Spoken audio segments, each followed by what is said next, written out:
দেখুন, সব থেকে বড় যেই জিনিসটা হলো গিয়ে, মানুষ কি করে, বা রাজনৈতিক দল বা কোনো প্ল্যাটফর্ম যখন কারো বিরুদ্ধে অভিযোগ আসে, তারা সেই জিনিসটাকে ঘোরায়, তাদেরকে হলো গিয়া উদর পিণ্ডে বুদর ঘাড়ে দেওয়ার চেষ্টা করে, অনেকে অন্যের কাঁধে বন্দুক রেখে খেলার চেষ্টা করে।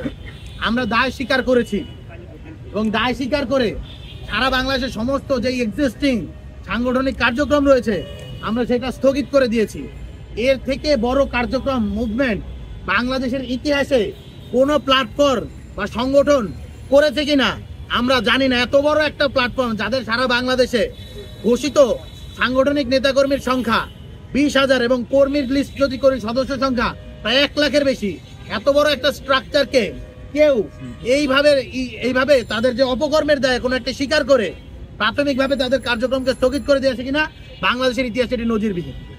তো এত বড় একটা ঘটনা ঘটানোর পরেও আমরা আমাদের জায়গা থেকে দায় স্বীকার করে এত বড় একটা অ্যাকশন নেওয়ার পরেও যদি আপনারা বলেন যে আর কোন ধরনের অ্যাকশন দেখতে চান, তাহলে আমরা বলবো যে আপনারা আমাদেরকে সাজেস্ট করেন আর কোন কোন ধরনের অ্যাকশন নেওয়া যায়, আমরা সেটাও বিচারাধীন করবো, আমরা বিবেচনা নিব। বৈষম্য বিরোধী ছাত্র আন্দোলনের লেজিটিমেসি জুলাই বৈষম্য বিরোধী ছাত্র আন্দোলন, জুলাই ঘটেছে বৈষম্য বিরোধী ছাত্র আন্দোলন ব্যানারের নেতৃত্বে, প্ল্যাটফর্মের নেতৃত্বে, এবং জুলাইয়ের যে সকল অসমাপ্ত কাজ আছে, বিশেষত জুলাইয়ের যে 1 দফার ঘোষণা, সেই 1 দফার ঘোষণাতে আমরা স্পষ্টভাবে বলেছিলাম স্বৈরাচারী শেখ হাসিনার পতন, আমি 1 দফাটা আবার কোট করছি, স্বৈরাচারী শেখ হাসিনার পতন, ফ্যাসিবাদী ব্যবস্থার বিলোপ ও নতুন রাজনৈতিক বন্দোবস্ত বিনির্মাণের 1 দফা আমরা ঘোষণা করছি। আমরা দেখতে পেয়েছি স্বৈরাচারী শেখ হাসিনার পতন ঘটলেও তার যে ফ্যাসিবাদী স্ট্রাকচার, সেই ফ্যাসিবাদী কাঠামো, তার বিলোপ এখন পর্যন্ত সম্পূর্ণ হয়নি। বান্ডেল থাকলে প্রতি সেনমানিতে টাকা বাঁচবে। বিকাশ সেনমানি বান্ডেল কিনে জিতুন প্রতি লেনদেনে।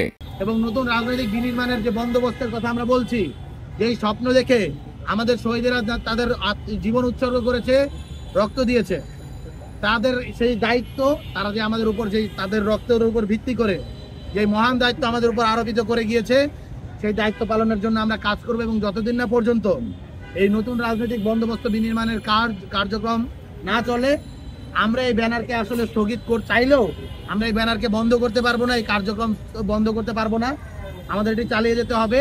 এটা শহীদের রক্তের সাথে আমাদের কমিটমেন্ট। আমরা যদি এটি না চালিয়ে যাই, আমরা যদি বন্ধ করি, এটি আসলে শহীদের রক্তের সাথে বেইমানি।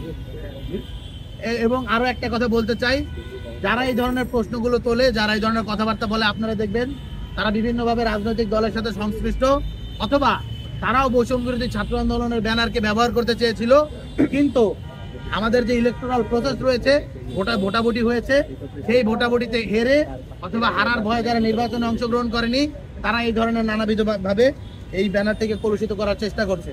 তো আমরা স্পষ্টভাবে বলতে চাই, বৈষম্য বিরোধী ছাত্র আন্দোলন তার নীতিতে অটল রয়েছে।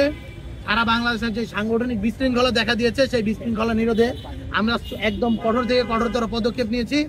এর বাইরে পরবর্তী বৈষম্য বিরোধী ছাত্র আন্দোলনকে ঢেলে সাজানোর জন্য আমরা গোটা বাংলাদেশের এক্সিস্টিং যারা রয়েছে, যারা জুলাইকে ধারণ করে, লালন করে, তাদের সহায়তা চাই। সেই সাথে মিডিয়া কর্মীদেরও আপনাদেরকে বলবো, আপনারাও আমাদেরকে সহায়তা করবেন। আপনাদের সহায়তা যদি আমরা পাই এবং সকলের সহায়তা যদি পাই, ইনশাল্লাহ আমরা জুলাইতে ফিরে যেতে পারবো।